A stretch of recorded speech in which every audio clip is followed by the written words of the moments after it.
নবীজি বলেন লা ইয়ারফাউ দারাজা লিল আবদিস সালিহি ফিল জান্নাহ, জান্নাতের মধ্যে নেককার বান্দাদের সম্মান বৃদ্ধি করা হয়ে যায়। ফায়াকুলু ইয়া রাব্বি আন্না লি হাদা, বান্দা বলবেন কি ব্যাপার, আমাদের সম্মান কেন বৃদ্ধি করা হয়ে যায়?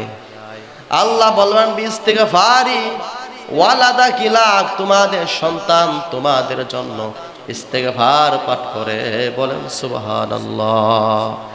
হাদিসের ভাষ্য দ্বারা বোঝা যায় সন্তান যদি মা বাবার জন্য কোনো দোয়া পাঠ করে, সন্তান যদি মা বাবার জন্য কোনো দোয়া করে, ইস্তেগফার পাঠ করে, তাহলে মা বাবাকে আল্লাহ পাক জান্নাতের মধ্যে তাদেরকে সম্মান বৃদ্ধি করে দিবেন, বলেন সুবহানাল্লাহ। তাহলে ইস্তেগফার পাঠ করলে অনেক ফজিলত পাওয়া যায়। ভাই আমরা পাঠ করব ইনশাআল্লাহ। মিশকাত শরীফের হাদিসের কিতাব, এই কিতাবের মধ্যে আছে 2356 নাম্বার হাদিস। ক্বালান নবী সাল্লাল্লাহু আলাইহি ওয়াসাল্লাম, নবীদের সাহাবী হযরতে আব্দুল্লাহ ইবনে বুসর থেকে বর্ণিত, তিনি আব্দুল্লাহ ইবনে বুসর থেকে বর্ণিত, আল্লাহ নবীজি বলেন তওবা লিমান ওয়াজাদা ফিস সাহিফা, সৌভাগ্যবান সেই ব্যক্তি যারা আমলনামার মধ্যে বেশি ইস্তেগফার পাওয়া যায়। আমি আবার বলছি, আল্লাহ নবীজি বলেন সৌভাগ্যবান, সবচাইতে সৌভাগ্যবান সেই ব্যক্তি যার আমলনামার মধ্যে বেশি ইস্তেগফার পাওয়া যায়। আমার আপনার মধ্যে সবচাইতে সৌভাগ্যবান ওই ব্যক্তি যার আমলনামার মধ্যে বেশি ইস্তেগফার পাঠ পাওয়া যায়। তাহলে ইস্তেগফার আমাদের পাঠ করতে হবে, কথাগুলো মনে থাকবে ইনশাআল্লাহ। ফাকুলতু আস্তাগফিরু রাব্বাকুম, তোমরা আল্লাহর নিকট বেশি বেশি ইস্তেগফার পাঠ করো। আমি আর আপনি আল্লাহর নিকট সদা সর্বদাই বেশি বেশি ইস্তেগফার পাঠ করব। কেন করব? ইন্নাহু কানা গফফারা,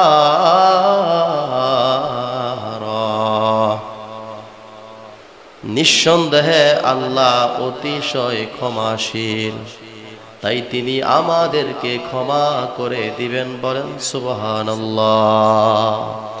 আল্লাহর নিকট আমরা বেশি বেশি ইস্তেগফার পাঠ করলে মালিক সত্তা আল্লাহ আমাদেরকে ক্ষমা করে দিবেন। আমরা পড়ব ইনশাআল্লাহ ইস্তেগফার বেশি বেশি। ওয়া ইউরসিলিস সামা,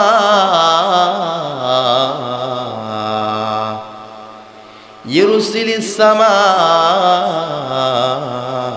আলাইকুম মিদরারা, আল্লাহ বলেন তোমরা বেশি বেশি ইস্তেগফার পাঠ করো, আমি আল্লাহ তোমাদেরকে আসমান থেকে রহমতের বৃষ্টি দান করব। আল্লাহ পাক আমাদের জন্য আসমান থেকে বেশি বেশি রহমতের বৃষ্টি দান করবেন। তাহলে রহমতের বৃষ্টি দান করবেন আল্লাহ যদি আমরা বেশি বেশি ইস্তেগফার পাঠ করি। ওয়ায়ুমদিদকুম বিআমওয়াল,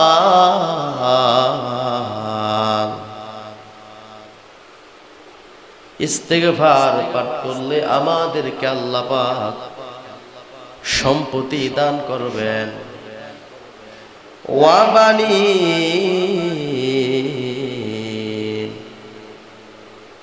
সন্তান দান করবেন। আয়াতের ভাষ্য দ্বারা বোঝা যায় যে ব্যক্তি বেশি বেশি ইস্তেগফার পাঠ করে আল্লাহ পাক তাকে বেশি বেশি সম্পত্তি দান করেন এবং সন্তান দান করেন।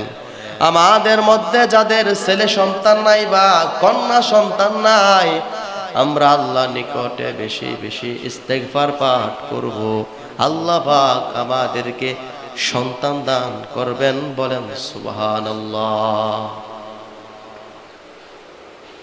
ওয়াজআল লাকুম জান্নাত, আল্লাহ আমাদেরকে ইস্তেগফার পাঠকারীদেরকে ফল ফুলের বাগান দান করবেন, বৃক্ষরাজি দান করবেন, ফলের বাগান ফুলের বাগান দান করবেন। ওয়াজআল লাকুম আনহারা, তিনি আমাদেরকে নদী নালা প্রবাহিত করবেন, বলেন সুবহানাল্লাহ। তাহলে ইস্তেগফার পাঠ করলে আমাদেরকে আল্লাহ পাক এত নিয়ামত দান করবেন। ভাই আমরা ইস্তেগফার পাঠ করব ইনশাআল্লাহ। আবু দাউদ শরীফ হাদিসের কিতাব 2 নাম্বার অধ্যায় 1518 নাম্বার হাদিস। ক্বালান নবী সাল্লাল্লাহু আলাইহি ওয়াসাল্লাম, নবীজির সাহাবী আব্দুল্লাহ ইবনে আব্বাস থেকে বর্ণিত, আল্লাহ নবীজি বলেন, যে ব্যক্তি ইস্তেগফার পাঠ করে, কিভাবে ইস্তেগফার পাঠ করে দেখেন, নবীজি বলেন, যে ব্যক্তি মাল্লাদিমাল ইস্তেগফার, নবীজি বলেন যে ব্যক্তি নিজের সাথে ইস্তেগফারকে আবশ্যক করে নেয়, আও কাইদান জালিসান মাইশান, যে ব্যক্তি উঠতে বসতে সব সময় শুধু ইস্তেগফার পাঠ করে, জালাল্লাহু লাহু মিন কুল্লি দীকিন মাখরাজা, আল্লাহ পাক তাকে সকল ধরনের বিপদ আপদ থেকে, সংকীর্ণতা থেকে মুক্তির ব্যবস্থা করে দিবেন, বলেন সুবহানাল্লাহ। তাহলে বলেন তো ইস্তেগফারের দাম আছে না নাই? মুক্তির সকল ধরনের বিপদ আপদ থেকে আমাদেরকে হেফাজত করে নেবেন। ওয়ামিন কুল্লি হামিন ফারাজা, আমাদেরকে দুশ্চিন্তা টেনশন থেকে মুক্তির ব্যবস্থা করে দিবেন, বলেন সুবহানাল্লাহ। তাহলে ইস্তেগফার পাঠ করলে আল্লাহ আমাদেরকে টেনশন দূর করে দিবেন, ঋণ দূর করে দিবেন, বিপদ আপদ থেকে মুক্তি দান করবেন। আরো কি করবেন? ওয়ারাযাকাহু মিন হাইথু লা ইয়াহতাসিব, ইস্তেগফার পাঠকারী ব্যক্তিকে আল্লাহ পাক এমন উৎস থেকে রিজিক দান করবেন যা সে কল্পনা করতে পারবে না, বলেন সুবহানাল্লাহ। রিজিকের ব্যবস্থা করবেন, এমন উৎস থেকে দান করবেন যা বান্দা কল্পনা করতে পারবে না। ওয়ায়াজিদকুম ইলাল কুওয়া, ইস্তেগফার পাঠকারী ব্যক্তিকে আল্লাহ পাক গায়ের মধ্যে এমন শক্তি দান করবেন যা বান্দা কল্পনা করতে পারবে না। তাহলে ইস্তেগফার পাঠ করলে আল্লাহ সকল ধরনের বিপদ আপদ টেনশন সব কিছু থেকে আমাদেরকে আল্লাহ পাক হেফাজত করে নিবেন। সবাই বলেন আমিন। যে ব্যক্তি ইস্তেগফার এই দোয়া পাঠ করে, আবু দাউদ শরীফ 2 নাম্বার অধ্যায় 1517 নাম্বার হাদিস। ক্বালান নবী সাল্লাল্লাহু আলাইহি ওয়াসাল্লাম, নবীজি বলেন, মান ক্বালা আস্তাগফিরুল্লাহ আল্লাযী লা ইলাহা ইল্লা হুয়াল হাইয়ুল কাইয়্যুম, নবীজি বলেন যে ব্যক্তি এই দোয়া পাঠ করে, গুফিরা লাহু, আল্লাহ পাক তার সকল গুনাহগুলি ক্ষমা করে দেয়, বলেন সুবহানাল্লাহ। ওয়া ইন কানা ফাররা মিনাল জাহফি, যদিও সে যুদ্ধ ক্ষেত্র থেকে পলায়ন করে, আল্লাহ পাক তার সকল গুনাহগুলি ক্ষমা করে দেয়, বলেন সুবহানাল্লাহ। তাহলে বলেন তো ইস্তেগফারের গুরুত্ব আছে না নাই? ইস্তেগফারের অনেক গুরুত্ব, যার কোনো সীমানা নাই। তাহলে আমরা বেশি বেশি ইস্তেগফার পাঠ করব ইনশাআল্লাহ। আবু দাউদ শরীফ 2 নাম্বার অধ্যায় 1513 নাম্বার হাদিস। নবীজির সাহাবী হযরতে সাওবান রাদিয়াল্লাহু তাআলা আনহু থেকে বর্ণিত, আল্লাহ নবীজি বলেন, আল্লাহর নবীজি প্রত্যেক নামাজের ফরজ নামাজের পর সালাম ফিরানোর পর আল্লাহ নবীজি 3 বার সালাসা মাররাত, আল্লাহ নবীজি 3 বার সালাম ফিরানোর পর ইস্তেগফার পাঠ করতেন। পরেন আস্তাগফিরুল্লাহ আস্তাগফিরুল্লাহ আস্তাগফিরুল্লাহ তিনবার ইস্তেগফার পাঠ করতেন। সালাম ফিরানোর পর আল্লাহ নবীজি তিনবার ইস্তেগফার পাঠ করতেন। আমরা এই আমলগুলি করতে পারবো ইনশাআল্লাহ? নবীজি বলেন, মাঝে মাঝে আমার হৃৎপিণ্ডের উপর, কলবের উপর আবরণ পড়ে যায়, তাই আমি মাঝে মাঝে দৈনিক 100 বার ইস্তেগফার পাঠ করি। দলিল আবু দাউদ শরীফ 2 নম্বর অধ্যায় 1515 নম্বর হাদিস। قال النبي صلى الله عليه وسلم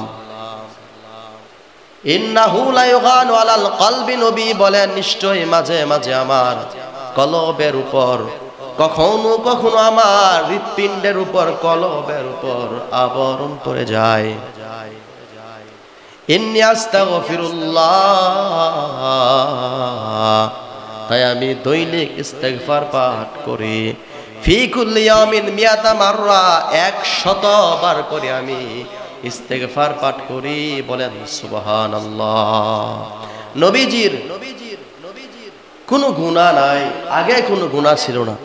যে নবীর আগে কোনো গুনাহ নাই, যে নবীর মাঝখানে কোনো গুনাহ নাই, যে নবীর শেষে কোনো গুনাহ নাই, সেই নবী দৈনিক 100 বার করে ইস্তেগফার পাঠ করতেন। তাহলে আমাদের কত বেশি ইস্তেগফার পাঠ করা প্রয়োজন? বুখারী শরীফ 6307 নম্বর হাদিস।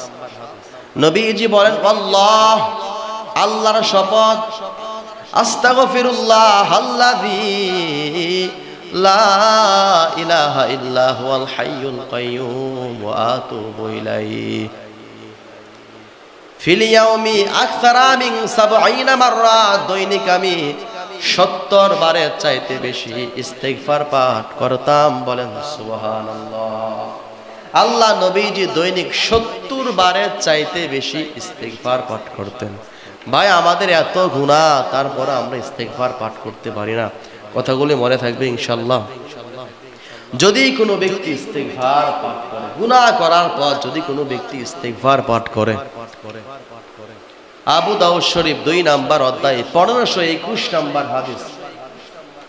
নবীদের সাহাবী আবু হুরায়রা থেকে বর্ণিত, আল্লাহ নবীজি বলেন, মা মিন আবদিন ইউযনিবু যামবা। নবীজি বলেন, যে ব্যক্তি গুনাহ করার পর ফায়ুহসিনুত তুহুর, সুন্দর করে পবিত্রতা অর্জন করে নেয়, সুম্মা ইয়াকুম ফাসাল্লি রাকাতাইন, অতঃপর দাঁড়ায়া 2 রাকাত নামাজ আদায় করে, সুম্মা আস্তাগফিরুল্লাহ, অতঃপর সে যদি আস্তাগফিরুল্লাহ পাঠ করে, ইল্লা গাফারাল্লাহ, আল্লাহ পাক তার সকল গুনাহগুলি ক্ষমা করে দিবেন। বলেন সুবহানাল্লাহ। হাদিসের ভাষ্য দ্বারা বোঝা যায়, বান্দা গুনাহ করার পর আল্লাহর দ্বারে যদি সুন্দর করে পবিত্রতা অর্জন করে, অতঃপর দ্বারে যদি 2 রাকাত নামাজ আদায় করে নেয়, আল্লাহ পাক বান্দার গুনাহগুলি ক্ষমা করে দিবেন। বলেন সুবহানাল্লাহ। তাহলে ইস্তেগফারের অনেক দাম আছে। এক শ্রেণীর কিছু কিছু বান্দার জান্নাতের মধ্যে সম্মান বৃদ্ধি হয়ে যাবে। দলিল মিশকাত, একটা হাদিসের কিতাব আছে মিশকাত শরীফ, 2354 নম্বর হাদিস। নবীজি বলেন, লা ইয়ারফাউ দারাজা লিল আবদিস সালিহি ফিল জান্নাহ, জান্নাতের মধ্যে নেককার বান্দাদের সম্মান বৃদ্ধি করা হয়ে যায়। ফায়াকুলু ইয়া রাব্বি আন্না লি হাদা, বান্দা বলবেন, কি ব্যাপার, আমাদের সম্মান কেন বৃদ্ধি করা হয়ে যায়? আল্লাহ বলবেন, বিস্তিগফারি ওয়ালাদা কিলাক, তোমাদের সন্তান তোমাদের জন্য ইস্তেগফার পাঠ করে। বলেন সুবহানাল্লাহ। হাদিসের ভাষ্য দ্বারা বোঝা যায়, সন্তান যদি মা বাবার জন্য কোনো দোয়া পাঠ করে, সন্তান যদি মা বাবার জন্য কোনো দোয়া করে, ইস্তেগফার পাঠ করে, তাহলে মা বাবাকে আল্লাহ পাক জান্নাতের মধ্যে তাদেরকে সম্মান বৃদ্ধি করে দিবেন। বলেন সুবহানাল্লাহ। তাহলে ইস্তেগফার পাঠ করলে অনেক ফজিলত পাওয়া যায়। ভাই আমরা পাঠ করব ইনশাআল্লাহ।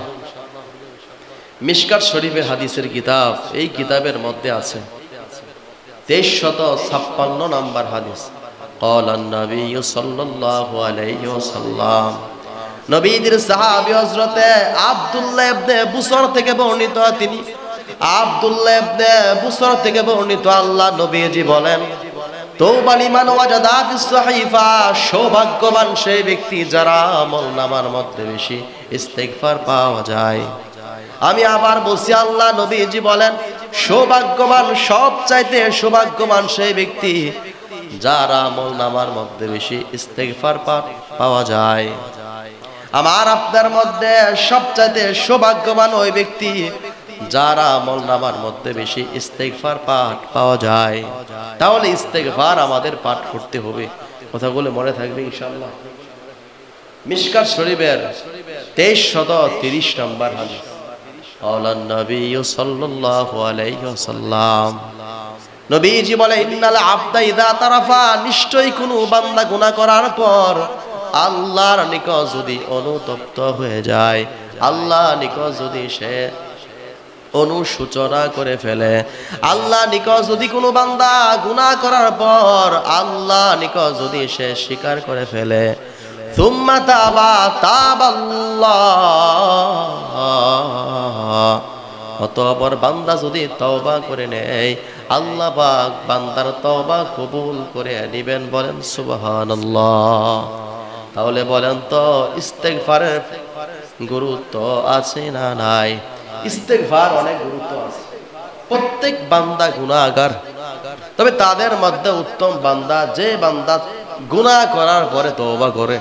দলিল মিশকাত শরীফের এটা 2341 নম্বর হাদিস। নবীদের সাহাবী হযরতে আব্দুল্লাহ ইবনে আব্বাস থেকে বর্ণিত, আল্লাহ নবীজি বলেন, কুল্লু বানি আদম খাত্তাউন, প্রত্যেক আদম সন্তান গুনাহগার, ও খায়রুল খাত্তাইনা তাওয়াবুন, তবে তাদের মধ্যে উত্তম হলো ওই বান্দা যে বান্দা গুনাহ করার পর তওবা করে নেয়। বলেন সুবহানাল্লাহ। গুনাহ করার পর যদি কোনো বান্দা তওবা করে তাহলে সেই বান্দা সবচেয়ে উত্তম হয়ে যায়। ভাই আমরা অনেক গুনাহ করি ভাই, আমাদের মধ্যে যারা গুনাহ করার পর তওবা করে সেই বান্দা পৃথিবীর মধ্যে শ্রেষ্ঠ বান্দা হয়ে যায়। আল্লাহ যেন আমাদেরকে উত্তম বান্দা হওয়ার তৌফিক দান করে। বলেন আমিন। মিশকাত শরীফের 2343 নম্বর হাদিস, চমৎকার একটা হাদিস। আমাদের মধ্যে অনেকে তওবা করেন, নবীজি বললেন, তোমাদের তওবা কবুল হবে যতক্ষণ না পর্যন্ত তোমাদের প্রাণ উষ্টাগত না হয়ে যায়। কিন্তু কখন আমাদের প্রাণ চলে যাবে আমরা তো বলতে পারবো না, তাই না? এজন্য আমাদের প্রতিনিয়ত সবসময় আমাদের তওবার দরজা খোলা রাখতে হবে। ক্বালান নবী সাল্লাল্লাহু আলাইহি ওয়াসাল্লাম, নবীজি বলে, ইন্নাল আবদা ইউকবালু তাওবাতাল আবদি, নিশ্চয় আল্লাহ পাক বান্দার তওবা কবুল করে নেবেন, মা লাম ইউগারগির, যতক্ষণ না পর্যন্ত বান্দার প্রাণ উষ্টাগত না হয়ে যায়। হাদিসের ভাষ্য দ্বারা বোঝা যায় আল্লাহ পাক বান্দার তওবাকে কবুল করে নেবেন যতক্ষণ না পর্যন্ত বান্দার প্রাণ উষ্টাগত না হয়ে যায়। বলেন সুবহানাল্লাহ। তাহলে আল্লাহ পাক বান্দার তওবা কবুল করে নেবেন প্রাণ উষ্টাগত হওয়ার আগ পর্যন্ত। আল্লাহ পাক তওবাকারীকে অনেক ভালোবাসেন, এটাই চিরন্তন সত্য কথা। মিশকাত শরীফে 2344 নম্বর হাদিস। ক্বালান নবী সাল্লাল্লাহু আলাইহি ওয়াসাল্লাম, নবীজি বলে, শয়তান আল্লাহর নিকট এসে বলে, মালিক তোমার ইজ্জতের কসম, তোমার কোন বান্দার দেহের মধ্যে যতক্ষণ পর্যন্ত প্রাণ থাকবে আমি তোমার বান্দাকে ততক্ষণ পর্যন্ত গুমরাহের মধ্যে ফেলে দিব। বলেন নাউজুবিল্লাহ। আল্লাহ বলেন, আমার ইজ্জতের কসম ও আমার সুউচ্চ অবস্থানের কসম, যতক্ষণ পর্যন্ত আমার বান্দা গুনাহ করার পর বারে বারে তওবা করবে, আমি আল্লাহ বান্দাকে ততবার ক্ষমা করে দিব। বলেন সুবহানাল্লাহ। তাহলে আল্লাহ পাক বান্দার গুনাহ ক্ষমা করে দিবেন। যতবার বান্দা তওবা করবে আল্লাহ পাক ততবার গুনাহগুলি ক্ষমা করে দিবেন। ইবনে মাজাহ 4250 নম্বর হাদিস। ক্বালা নবী সাল্লাল্লাহু আলাইহি ওয়াসাল্লাম, নবীজি বলে, আত-তাইবু মিনাজ যামবি, গুনাহ থেকে তওবাকারী ব্যক্তি কামাল্লা যামবালাহু, যেন সে নিষ্পাপ ব্যক্তির মতো হয়ে যায়। আমার আপনার মধ্যে যে ব্যক্তি তওবা করে নেয় সাথে সাথে সে নিষ্পাপ ব্যক্তির মতো হয়ে যায়। বলেন সুবহানাল্লাহ। তওবা সম্পর্কে যে কথাগুলি বলেছি আল্লাহ যেন আমাদেরকে সেই কথার উপর আমল করার মতো তৌফিক দান করে। বলেন আমিন।